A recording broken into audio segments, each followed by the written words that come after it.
Last year, Dave and I did a series of workshops primarily for military personnel, but for other mental health professionals as well, on a very important subject. And the title of our new book that we've actually put out this year is titled Counseling People Who Have Killed Other People. Certainly a fascinating subject. But what our research into this area, what our experience into this area has taught us is that the military has found a profound value in teaching mindfulness, but not as a way of overcoming trauma, but as a way of creating resiliency among the armed forces. Right.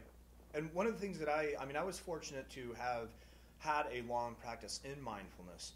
And so whether as a Navy diver or as an Army Ranger or even as a military advisor serving for really 8 years in Iraq and Afghanistan, I found that my mindfulness practice really created a very abundant source of resiliency for me. One of the main factors in coaching is helping people to become resilient. Because remember, what separates coaching apart from therapy is that we're not helping dysfunctional people become okay. In most cases, we're taking exceptional people and helping them to reach their greatest level of potential. Well, unless we adequately prepare those individuals to face the crisis that people can face in relation to expectations and events when they are at their highest level of performance, we haven't done that individual a favor because it's not sustainable. And so our approach of incorporating mindfulness under the auspices of resiliency training really is I think a profound approach within the coaching industry. Right. So one of the things that we're going to start out is, first off, we need to help our clients understand when their model of the world, when what they feel should have not happened or should have happened, or what should happen and what should not happen, when they're sort of projecting out into the world and not accepting the world for what it is in that moment. And so one of the things that we do is we teach people this art. And it wouldn't be fair to us to tell you about all the cool things we teach people without actually teaching you this process as well. And although there's really much more to it than simply focusing on the breath, really focusing on the breath is a starting point for teaching mindfulness-based resiliency, because what it ultimately does is each breath defines this moment. And so when I give my clients a very specific skill for being able, when they find themselves dwelling in the regrets of the past or projecting into the anxieties of the future, the ability to bring themselves back to the present, I've solved one of those core issues I pointed out in our first lecture on 6 problems that are probably universal among most of our clients. But more importantly than that, I've taught the art of resiliency. Dave, how do you teach a simple process of mindfulness to your clients, or a basic practice of mindfulness? So there are 2 strategies that I use. The first is to teach the mindfulness practice, which I normally assign my clients 2 minutes a day. And that's simply getting in a comfortable position. It doesn't have to be anything wild, any kind of mystic position. It's just a comfortable seated position or standing position or walking or whatever. They're using the breath as an anchor point. And as they use that breath as an anchor point, they're going to focus on where they notice the breath. So sometimes it's around the nostrils, sometimes it's the top of the lip. And then as they breathe in, they're going to breathe in to a count of 4. They're going to hold it for a count of 2. They're going to release it for a count of 4. And anytime that they notice their thoughts starting to drift, starting to wander, they start thinking about something in the past, something in the future, something they saw, something they thought about, they're just to release that thought. They're not attempting to suppress it. They're just releasing it by coming back to the breathing point. This is really one of the differences between, I think, therapy and coaching. In therapy, especially in the era of psychotropics, we're trying to get rid of anxiety. We're trying to get rid of depression. We're trying to get rid of anger. We're trying to get rid of conflict. Or we're trying to get rid of problems. What mindfulness-based resiliency training does is it teaches a person when those things are present to simply accept it as it is, and not to follow that sensation or follow that feeling or follow that thought. I think sometimes things are easier simply experienced than explained. So as you participate in this webinar, I'm simply going to guide you through a basic process of mindfulness, the way that I often teach this to my clients. And so as you sit in the chair where you are viewing this webinar, you can close your eyes. It's kind of cool to be able to learn with the eyes closed. And with the eyes closed, pay attention to the breath. Notice what it feels like to breathe the air in and follow the breath as it travels into your lungs and When that inhale becomes an exhale, follow that breath out and simply notice the feeling of breathing.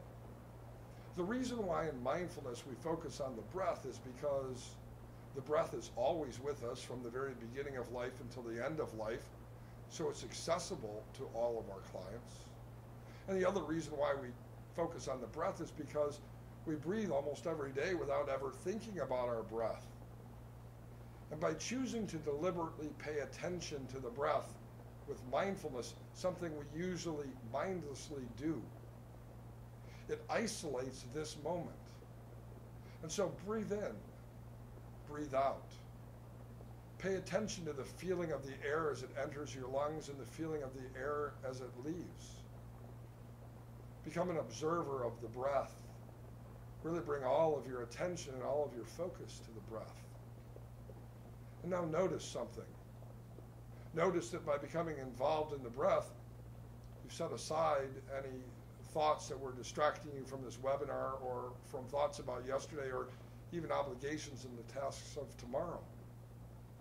You're sitting in the chair, you're hearing my voice, your eyes are closed, and you're just paying attention to the breath.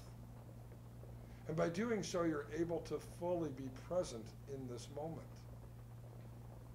And for teaching our clients the art of problem solving or the art of being excellent, they have to remain fully involved in each and every present moment. And so now, open your eyes, take in a breath, stretch out any muscles that need to be stretched, feel fantastic, and test it. Note something. Ask yourself this question. Although that process that Richard guided me through was probably about 90 seconds, ask yourself this question. Do I feel any different? Do I feel more attentive? Do I feel more resilient? Do I feel more mindful of this present moment and more alive in this moment? And even a very brief process like this can have a profound impact. Now, we both couple this basic strategy with many different assignments and many different learnings. Right. But I'm here to tell you that if this is all you ever do with your clients, whether they're mental health clients or whether they're executive coaching clients, and you give them the assignment to practice this 2 minutes each and every day, each day for the next 30 days, their lives will be entirely different. Because what happens, the outcome of this is that if I practice it with intention, twice a day, 2 minutes a day for 30 days, at the end of a month, it becomes an automatic pattern. And when I find myself following those unwanted thoughts, those obsessions, those regrets of the past, those fears of the future, the stress of the moment, I will intuitively bring myself back to the moment through rehearsing this mental activity before I find myself in crisis. Right.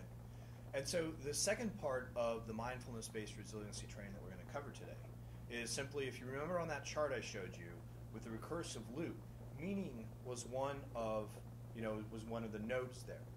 So one of the strategies that we use with our clients is when a client says that, well, I'm really stressed because my boss yelled at me today. Now, they've created a frame that connects their boss yelling and them being stressed. So we have to ask them, or we do ask them, well, what does it mean when your boss yells at you? And then from there we determine what our clients' meaning-making mechanisms are.